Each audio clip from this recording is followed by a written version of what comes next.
It is Rapscast, and most importantly, it is playoffs. Kyle and I are back in the studio, and we are ready to talk all things all Raps with you. Kyle, say what's up to the people out there. What's up, everybody? How are you doing, Jacoby? It's time for the playoffs. The season really begins right now. I'm so excited. Well, we've been looking forward to all year. The Raps are back. Time for another run, Kyle. The best Raptors team to ever grace the NBA hardwood.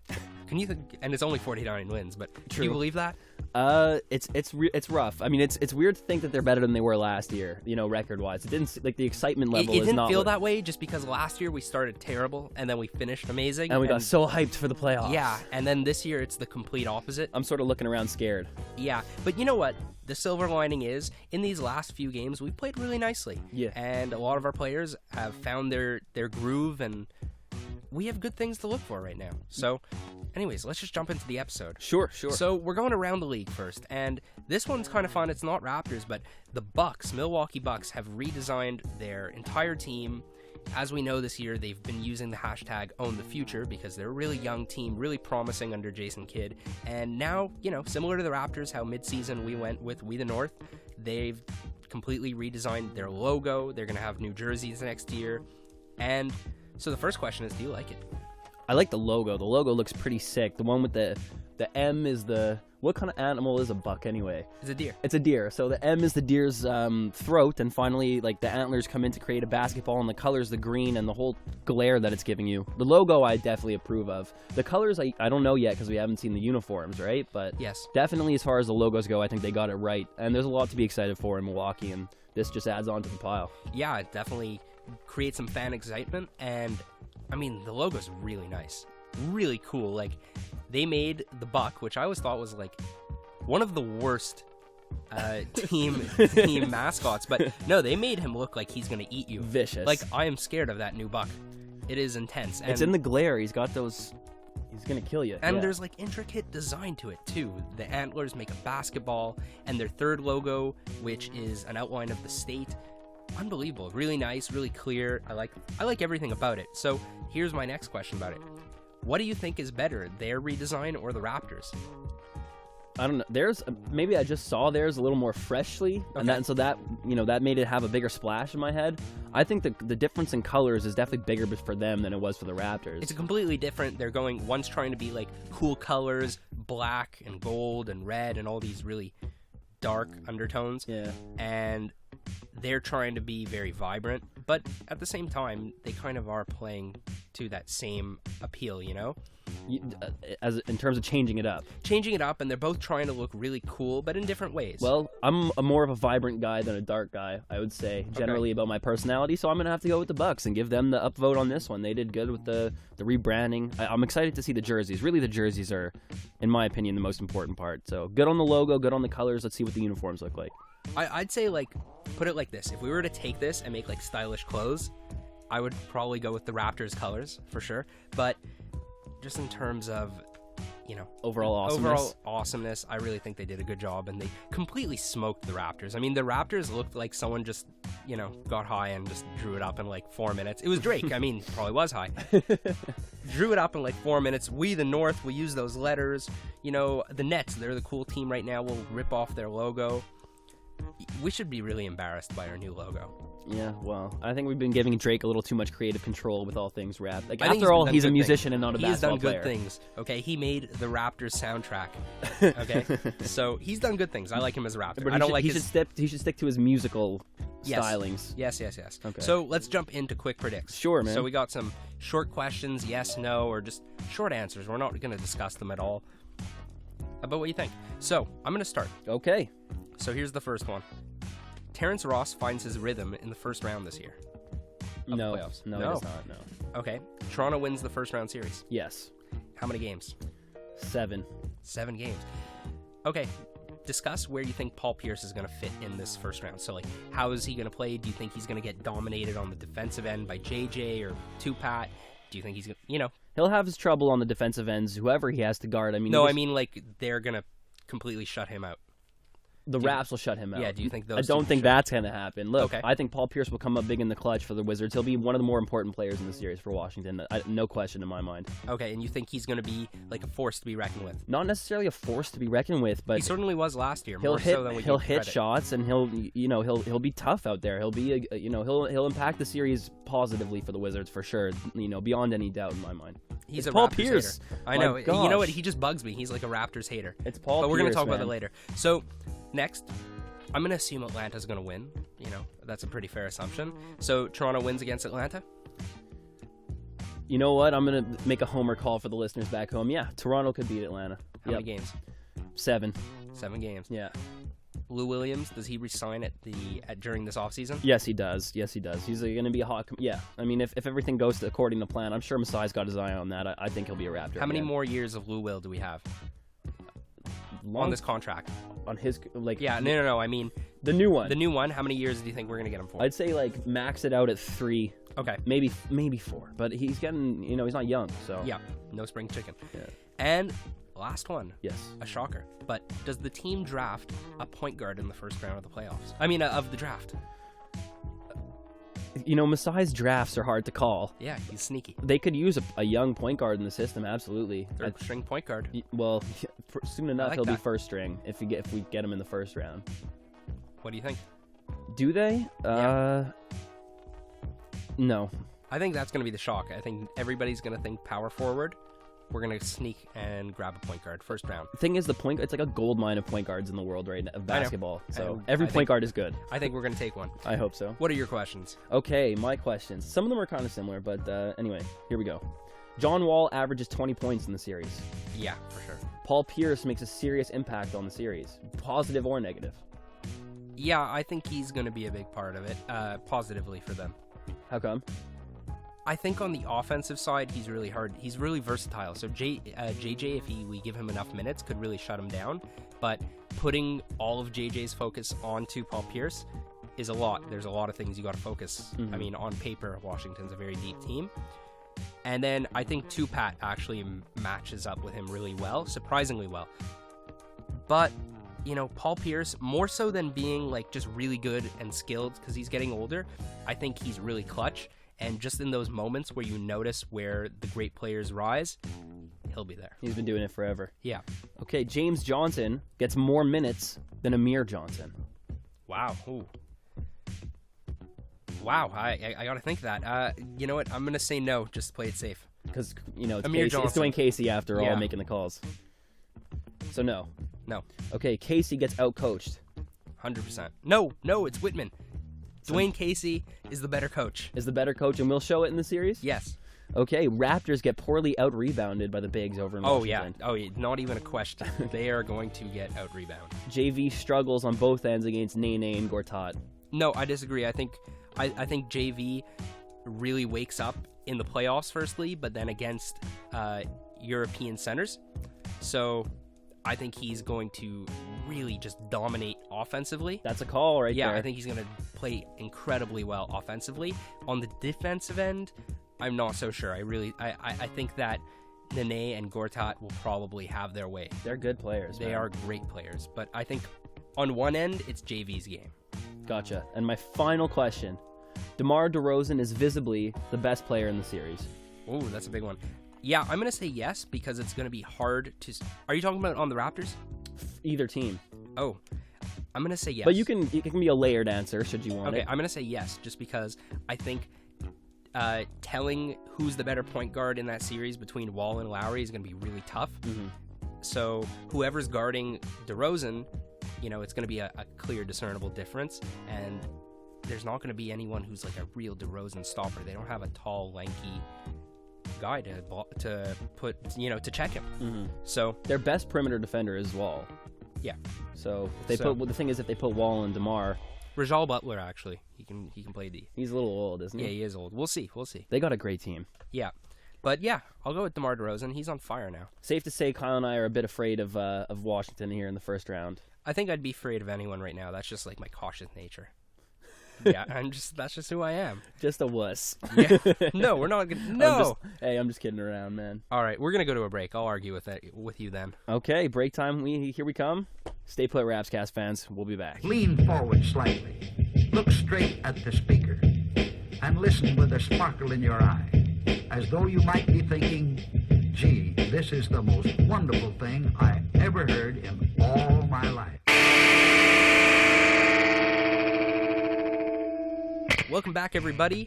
It's time for the starting five. 5 things Raptors. Ready for the first one, Jacoby? I'm always ready, Kyle. Okay, so here's my first question for you. Yes. We finished in 4th place. We almost got 3rd. 1 win away. Mm-hmm. Are you happy we finished? I mean, from a tactical perspective, obviously 50 wins is better than 49. Right. But in terms of the playoffs, matchups, yeah, in terms of matchups, are you happier we finished in 4th place rather than 3rd? And just so the audience has a bit of a shortcut, since we're in 4th place, we're matching up against Washington, and then most likely facing Atlanta in the 2nd round if we get there. Had we been in 3rd place, we would be going up against Milwaukee Bucks, and then had we won that, likely facing Cleveland Cavaliers. So what do you think? Which are you happier with? Sometimes, great teams in the NBA have bad matchups, and we've seen throughout this season that the Raptors can really bring it against the Atlanta Hawks. One of the few teams who can really pose problems for the Atlanta Hawks. So that being said, I'm way more afraid of LeBron in Cleveland than I am of Atlanta as a Raptors fan. So much. So I gotta like what we've got going on here. We've got a good first round matchup against a team that we can and should beat.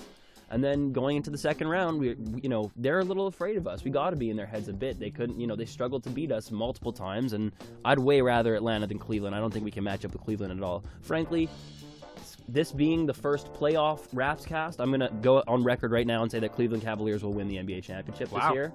And they would year one. Should they encounter the Raptors, they'll smoke the Raptors on the path to doing so. Well, I agree with that part, but wow, first year of LeBron back in Cleveland, they're gonna win. And you're calling, wow, that's a big call. They're just scary. The way they've played the second half of the season, or even less than that, the last quarter of the season, if you will, they've been. No doubt they're amazing. Very scary. But the playoffs is another animal. True. So, but LeBron James is another animal, as much as that goes. So I'm happy we got 4th, actually. I was honestly, I was tripping out last night. Do we want 3rd? Do we want 4th?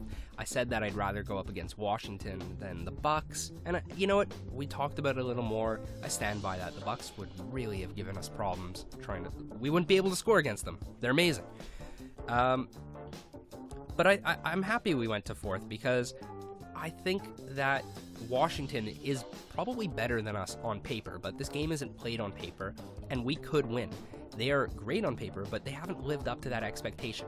And just like us, they played pretty well, not so well in the first half, but they really fell apart after the All-Star break. So I really think that they're a team that's comparable to us in so many ways. So we really need to focus, beat this matchup, and like you said, I'm not nearly as afraid of the Atlanta Hawks as the Cleveland Cavaliers. And it's kind of stupid to say so because, the Atlanta Hawks, they're the best Hawks team ever. But just look at our history against them And this I year. think I don't want to come across that we're just underrating them because they don't have a superstar, because they play team basketball, and that is a very efficient way of winning. And years from now, we're all going to remember last year when the Spurs completely dominated the Big Three by playing team basketball. That's going to go into all the documentaries. But I really think that we've played well against the Hawks. I'm not going to say we know how to expose them, but we know how to wake up and go and play a game against them. And they're also coming into the playoffs pretty beat up. Thabo Sefolosha's out for the entire playoffs. So putting Kent Bazemore in there, Kent Bazemore's a good player, but they're completely different mentality players. Yeah. One's a shoot-first scorer, and the other one's a opportunity scorer, wing defender, team-first kind of guy. And you can't expect the same things from them. Also, Paul Millsap hurt his shoulder. He's going to be back, but, is he going to be the same player? That's to be determined. To speak to your point, I think the Raptors actually play better against what we call team, ball movement style offense, like wait till late shot clock opportunities. I don't think the Raptors can check up one-on-one very well with a lot of teams. Mm-hmm. We got guys who can guard, but we played poorly against, scoring players, guys who really put the ball in the net, seem to be able to play well against the Raptors. So the whole team Atlanta style, I think, really feeds into the way Dwayne Casey has them playing defense. Early help. We'll see. I don't know if I agree with that, but we'll see. Hopefully, we'll get to the second round, and we'll see whether we're exposed or they're exposed. The Raptors are in trouble defensively when one or two guys on the other team get hot and start making other players better. Yeah. And you know what I mean? Like, if they can, steer away from DJ Augustine 35 points or something like that, then I think they'll be okay. Okay. So the next thing I wanted to talk about is Paul Pierce made headlines this week. He did an interview with ESPN, and he was saying in the article that he's really not afraid of Toronto. They don't have the it factor that scares him. And to clarify, he actually said that there pretty much isn't another team in the East that really scares him, but he specifically called out Toronto because he's matching up against Toronto. Yeah. And this is a guy who, there's kind of some bad blood between us. I'd say he's like public enemy number one in Toronto. Public enemy number one. Yeah. I like that. So what do you think of those comments? I love him. I love him, man. I got to, just to fill in the fans a little bit, I was a Celtics fan. Secondary to my Toronto fandom was definitely Celtics, and throughout their run with Paul Pierce, like, he cemented his place in my heart as a serious sports hero. But he's been around this league a long time, man, and he knows how to psych people up. He sends the right kind of message, and I'm sure he's got his team jacked to play Toronto. I mean, he's got to be vocally, he's got to be the leader over there in Washington. He's the oldest player, and, I think I like what he's doing for his squad. They're definitely hyped up to play the Raptors. They take, they believe in what he says, and if he says that Raps ain't shit, then everyone on the team believes in it. I think they'll have the right mindset going in. I think if there's one guy who could, actually elicit some sort of intimidation on the Raptors by publicly saying that, it's Paul Pierce. And I think he did a good job last year of doing that. I mean, we really choked in some key moments against him. I think the first game, the seventh game in general, and especially, more on him, that last second block on Lowry. He's definitely brought up some bad blood. He's in our heads. He's in our head. He psychs us out. But DeMar DeRozan responded saying, you know what, let him say what he wants. I'll use that as my motivation. And if there's one guy who I actually believe that comment, it's DeMar, right? It's DeMar, because DeMar is a guy, he loves to play with a chip on his shoulder, and that's why we love him. So keep going, Paul Pierce. Let DeMar wake up. Keep going, but yeah, I think what he's doing is going to help his squad. It might help the Raptors. It'll help his squad. We'll see if it helps the Raptors. Right, exactly. Yeah. But it will definitely help DeMar DeRozan. That's my call. Just Paul Pierce is so mentally tough, such a throwback. Mentally tough, knows what it takes. He's a leader. To win. He's a leader. Yeah. But you know what? Last year, they exposed us because we were the rookies. None of our players really had any playoff experience, and now we know how to win. We won 3 games against those Nets. That's true. We won 3 games, and on that last game, we played down to the final 3 seconds. And then he, his veteran leadership, he knew where to be at the right time, right place. Put him over the top. Hopefully, it won't even be that One close. more year of experience from the Raptors. Yeah. So we got to hope that's enough. And the rest of the Washington Wizards don't have... Actually, yeah, they have definitely some playoff veteranship. They've got Butler. Yeah, and even last year they played a lot in the postseason. Right. But back to Paul Pierce. I don't worry about him. Let him spark the Raptors, please. So here's my next question, again about the Wizards. How are we going to stop John Wall? Well, I think you got to put somebody big on him. I think James Johnson might step out and guard the point guard. You know what I mean? Just for a new look for Wall. You know what I mean? Just shake things up a bit. If that doesn't work, then I think JJ is going to come out to defend Wall, but that's going to take Casey 2 games to actually try that. You think so? The first game, Wall's going to light us up for 30 points. Yeah, he's going to light us up for 30 points. Lowry's going to struggle. And I guarantee you Grievous Vasquez is going to guard him for a solid 7 minutes. And just get blown by every time. That game. And blow by every single time. We're going to freak out. We're both going to shout so angrily. And we're going to be calling for Casey's head. And just at that point, he's going to put JJ on. And does JJ rise to the occasion, Kyle? I think he's going to change how we see Wall from being like a guy who's going to smoke us and just get everything he wants to a very good player. I don't think there's going to be stopping John Wall because... That doesn't really exist. Yeah, it doesn't really exist. And in the playoffs, if you stop him, there's not one guy who's just going to stop him every play. So you're going to have to commit a second guy, maybe a third guy, maybe a fourth guy, right? Pick and roll basketball. Pick and roll basketball should be played with 3 or 4 guys defending that one pick. And John Wall will learn to expose that, and as soon as he'll find the open man. That's the truth. Yeah. But we got to limit him. Of course. I'm not sold on John Wall as a shooter of the basketball. Of course we need to make him shoot. I'd say James Johnson, guard him and play off him, go underneath screens. Don't let him get a step on you and, once he gets into the paint, he is a wizard. That's exactly it. Using the appropriate term. Yeah, you can't let him get that first step, and it's going to be tough, especially because they're going to use a lot of screens. They have big guys. But I think the trick is not to bite on him. Stay back. Don't bite on his shot fakes, anything like that. Don't play for his wizardly ball handle. We'll take a John Wall jump shot. We'll take that. Yeah, I think anyone would take that. It's just, how do we get him to settle for that? Play off, go underneath screens. You have to realize... Invite him to shoot the three-point shot. Of course.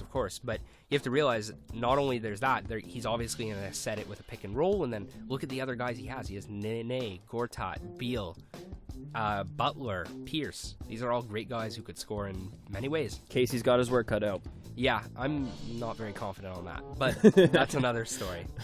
So this is our fourth thing, what should our main focus be? If you had to say, team, if you actually had some say, what is the main focus? Maybe on the offensive end or the defensive end? I'd say there's two. Okay. The first and most important one is to be the tougher team. That's on both ends. Tough That's offensively. good. I wasn't going to say that. It's tough offensively to come in, even when in a chippy game, to be able to score and not, go to say to the ref, "Hey, you should have fouled me." Play the game to score. You know what I mean? Like, yeah. Don't play the refs. Play an aggressive, tough basketball game and be tougher. I agree. Than the other It's going to team. be a tough physical series, and there are not going to be as many calls as you want. Of course. Well, that's kind of just the playoffs. And a lot of the times, the Raptors, I find, when the game gets to be that way, when it's close and fouls are being dished out a little, with more. Liberally, I guess, like they're sort of not getting called and people are taking the liberty of fouling. They need to be tough. I hear Jack Armstrong talk about offensive toughness a lot. You got to get to the hole and get fouled, and don't focus on getting the call, but put the ball in the net and be tough offensively, take some hits and get through it. So I think on both ends, the Raptors got to be tough for 48 minutes every single game of this series. They cannot take possessions off. So that's the first one, just toughness on both ends. And finally, they cannot turn the ball over. We've been seeing a lot of turnovers. Especially with the second unit, I find Lou Will's game style is just kind of like a turnover happy style. But you got to Well, Toronto take that with him. I mean, aside from these last maybe 3-4 games, we're not really a team that turns the ball over. But we've been turning over. And against John Wall and Bradley Beal and those guys, if you turn the ball over, you're dead. You're smoked. So take care of the ball and take it to the hole strong, and make sure they have to take it to the hole strong. Toughness on both ends and take care of the ball, and you should win this series.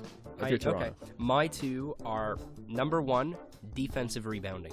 They have two big guys up front, could grab lots of rebounds. That has to be a point of emphasis for everybody. 5 people. This isn't going to be a fast game. 5 people have to focus on boxing out and getting the rebound. Because if not, Gortat and Nene nowhere to be. They'll have a field day. And we typically will allow them to have that. We cannot do that. We're undersized against this Washington team. No second chance points. That has to be emphasized so much. Yeah. And the second is, and I think we've seen more of it recently, is we have to play a team offense. Obviously, Washington is going to stick a lot of people on DeMar DeRozan, Kyle Lowry, whoever has the hot hand. We have to play the type of basketball where you pass up a good shot for a great shot.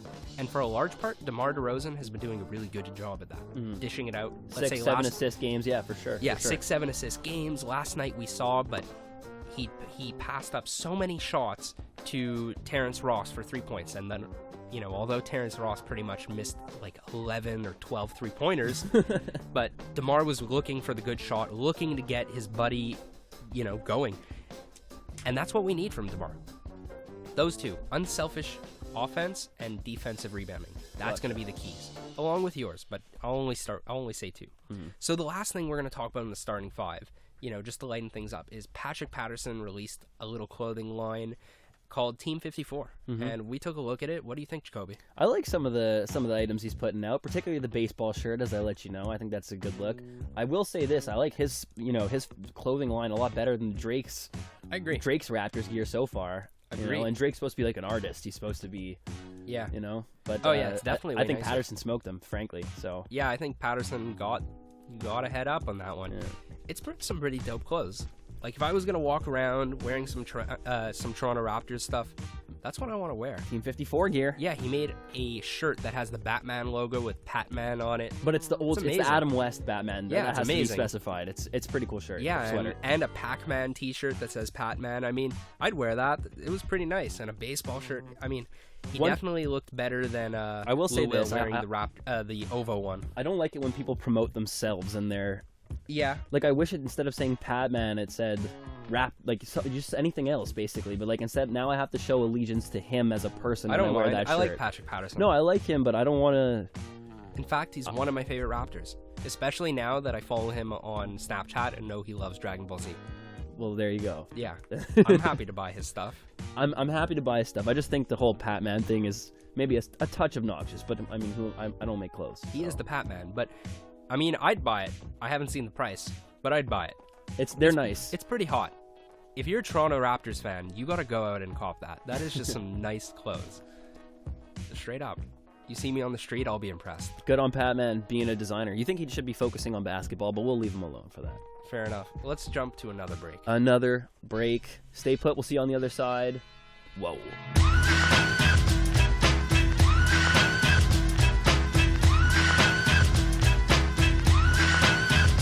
Welcome back. It is the third and final segment of our show.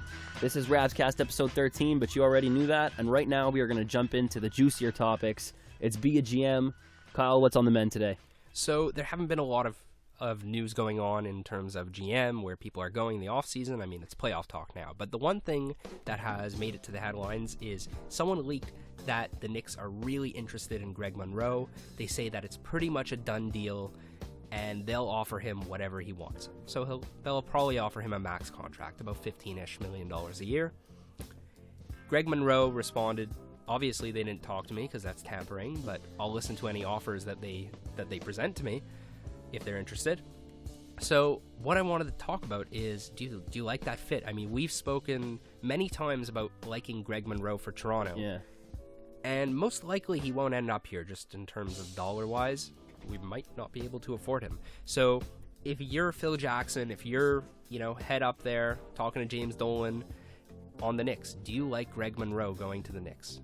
I do. Frankly, I think up in New York, they just need to make a splash. They need to start exciting some people. I mean, people are like embarrassed to be Knicks fans right now, and it's supposed to be like a historic franchise.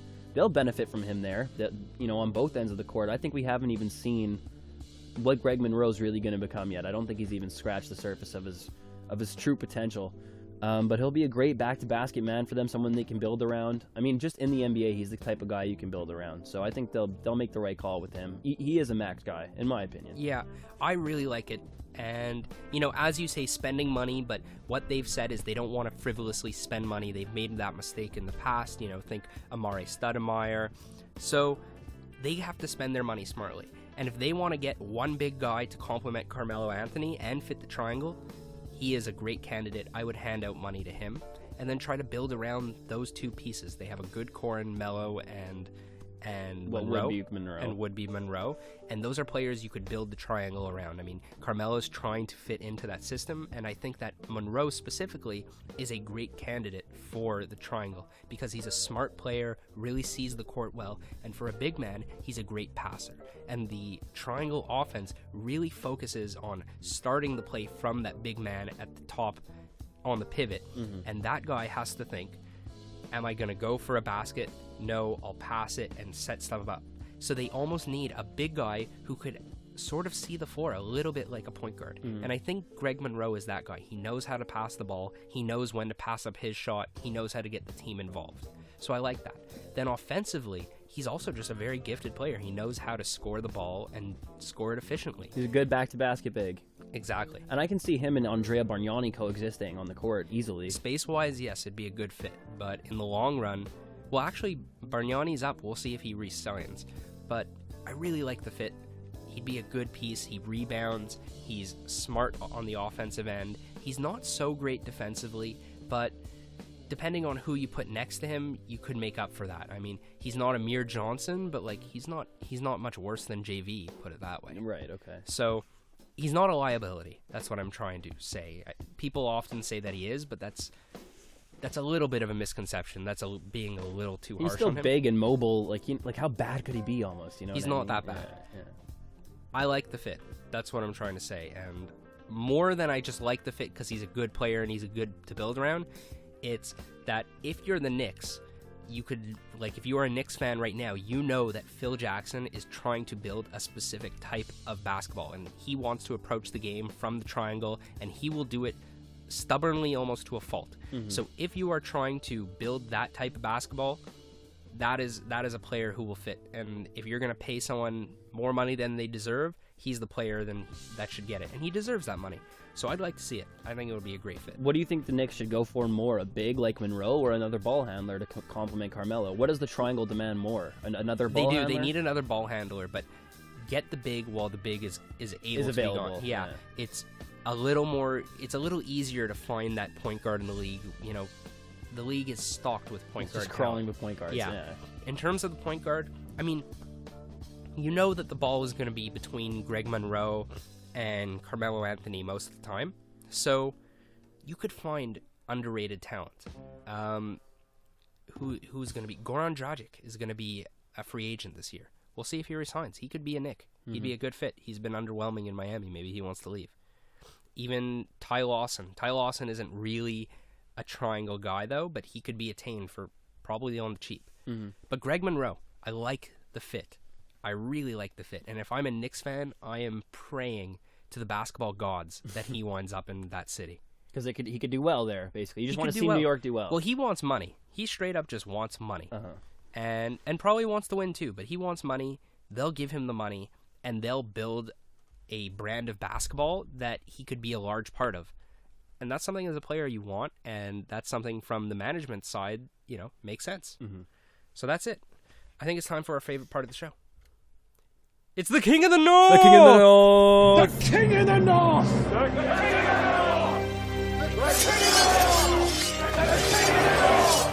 The King of the North! So, who's our King of the North?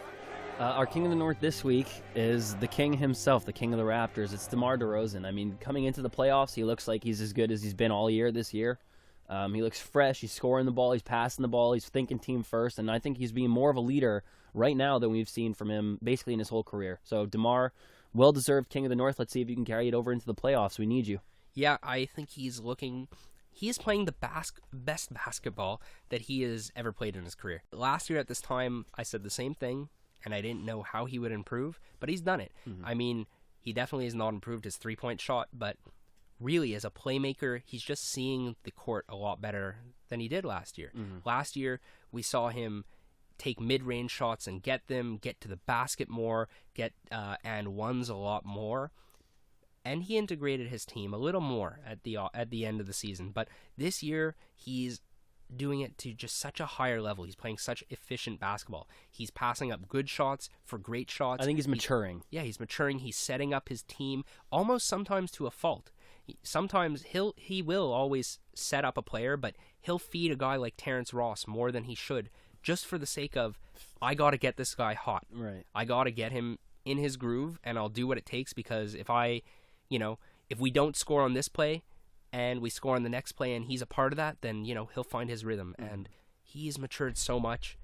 He's a force to be reckoned with. He's learning. He understands the game on a deeper level now than I think in his... King of the North this week, but, even more than that, I would say he would be like our year-end best Raptor. I think he's the best player on the Raptors. I think he's better than Kyle Lowry by more than just a little bit. At this point. But, if only we had some kind of catchier name, then, end of the year, best Raptor. I wish we could give it to him. Hey, look, we still have a couple weeks of Raps. Well, we just leaked the secret, didn't we? Okay. No, it's the end of the season. This is it. Okay, this is it. We could talk about playoffs during the playoffs, but, he gets like the MVP of the Raptors. Okay. That's my vote. Well deserved. So, that's the end of the show.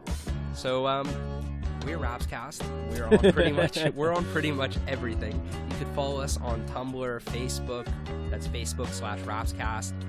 I post on Reddit. YouTube, of course. Subscribe on YouTube. We're everywhere. Follow us, like us. We appreciate every listen, every comment, and we love to hear from you guys. If you disagree with stuff that we talk about. Do you think our voices sound funny? Yeah. Anything you want to tell us, we'll listen to it. So. Yeah, 100%. That's it. Thanks for listening, and we'll see you in 1 week's time. We the North.